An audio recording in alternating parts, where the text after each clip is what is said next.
So high, একটা new recipe try করবো আজকে। রেসিপিটা এর আগে আমি কোনোদিন বানাইনি এবং আমি জানতাম না এটা কেমন মানে কি করে বানাই অ্যান্ড অল।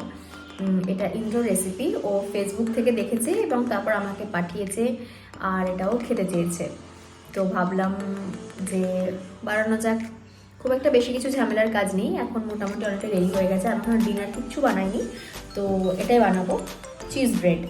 তো ভাবলাম যে নিউ যখন কিছু ট্রাই করছি তখন তোমাদের সাথে শেয়ার করাই যায়। So let's start. Actually cheese bread নয়, গার্লিক চিজ ব্রেড।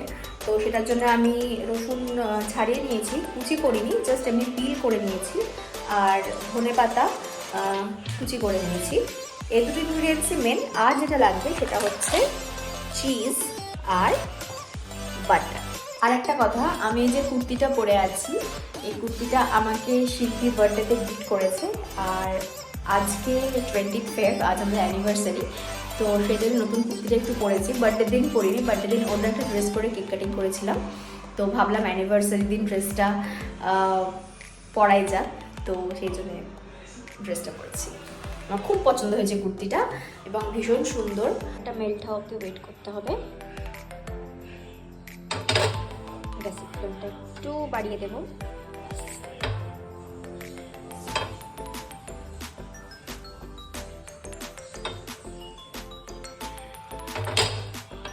এটা মেল্ট হতে থাক।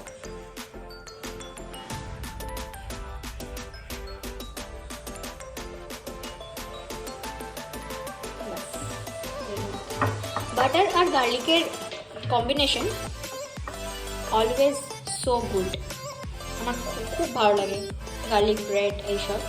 কিন্তু এই রেসিপিটা আমি বাড়িতে কোনোদিন এসব ট্রাই করিনি, কিন্তু এখন ইন্দ্র যখন বলছে তো একবার ট্রাই করাই যায়। বাটার আর গার্লিক হচ্ছে যখনই একসাথে আসে কিছু একটা ম্যাজিক ক্রিয়েট হয়ে যায়। বাটার মেল্ট হয়ে গেছে, এবার আমি ফ্লেমটা কমিয়ে দিলাম, তো রসুনটা ফ্রাই করতে হবে। বাটারটা এখানে এরকম লাল করে ফ্রাই করে নিয়েছি। এবার এর মধ্যে কোরিয়ান্ডার লিভসটা দিয়ে দেবো। এটা একটু বেশি করেই চপ করেছি, কারণ ব্রেড প্রায় অনেকগুলো আছে। ব্যাস, এবার এর মধ্যে যেটা দিতে হবে সেটা হচ্ছে প্রচুর পরিমাণে বাটার। এই যে আমি বাটারের ডিলিশিয়াসের বাটারটা নিয়েছি, আমুলটা আনিনি। এবার চিজের প্যাকেটটা কেটে নিয়েছি, আমুল চিজ আছে আমার কাছে। এটা এবার এটার উপরে স্প্রেড করে দেবো। ফাইনাল লুকটা এরকম দেখতে হয়েছে। চিজ ভরপুর করে দিতে হবে। এর উপর সাজিয়ে দিলে কি বেটার হবে বুঝতে পারছি না।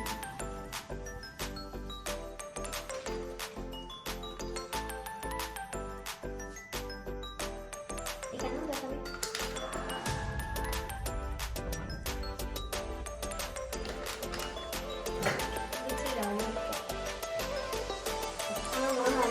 সাজিয়ে দিয়ে চিজটা স্প্রেড করে দেবো।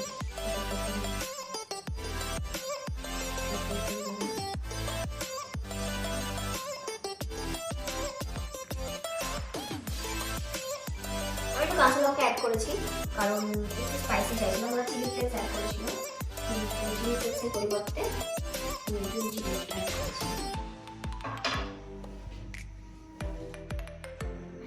এবার চিজটা শুধু স্প্রেড করে দিতে হবে। দেখ,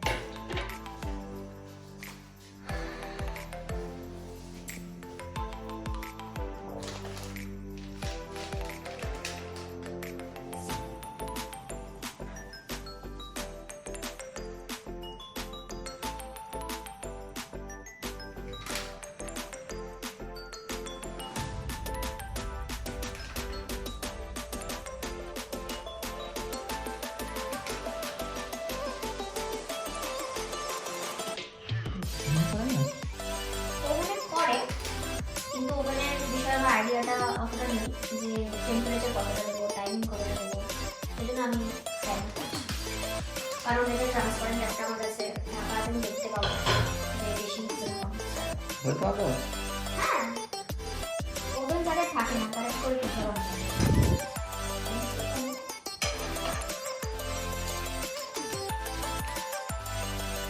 কেমন লাগছে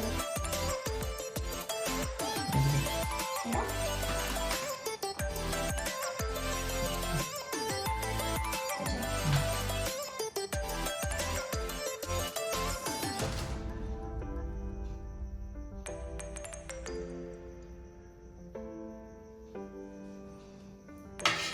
এবার এটাকে প্যানটা অন করে দেবো আর একটুখানি বাটার আমি অ্যাড করবো প্যানে, যাতে ব্যাপারটা ড্রাই না হয়ে যায়।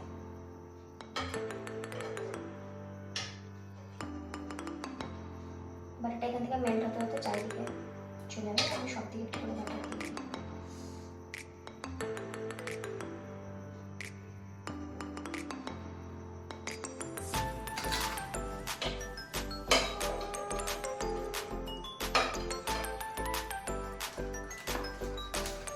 মনে হচ্ছে আমার এটা ভালোই হবে। লবণ দিয়ে দরকার নেই? না দরকার নেই, কারণ বাটারও সল্টি আছে আর চিজ একটু সল্টি, গ্যাস লাগিয়ে দেবো। সেগুলো তো লেগে যাবে ওতে।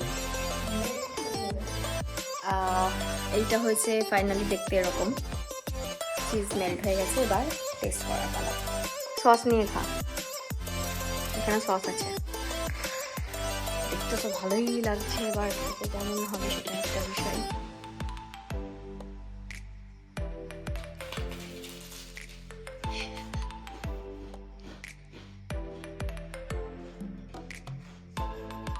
হ্যাঁ ভালো চলবে ভালোই। তো খাই।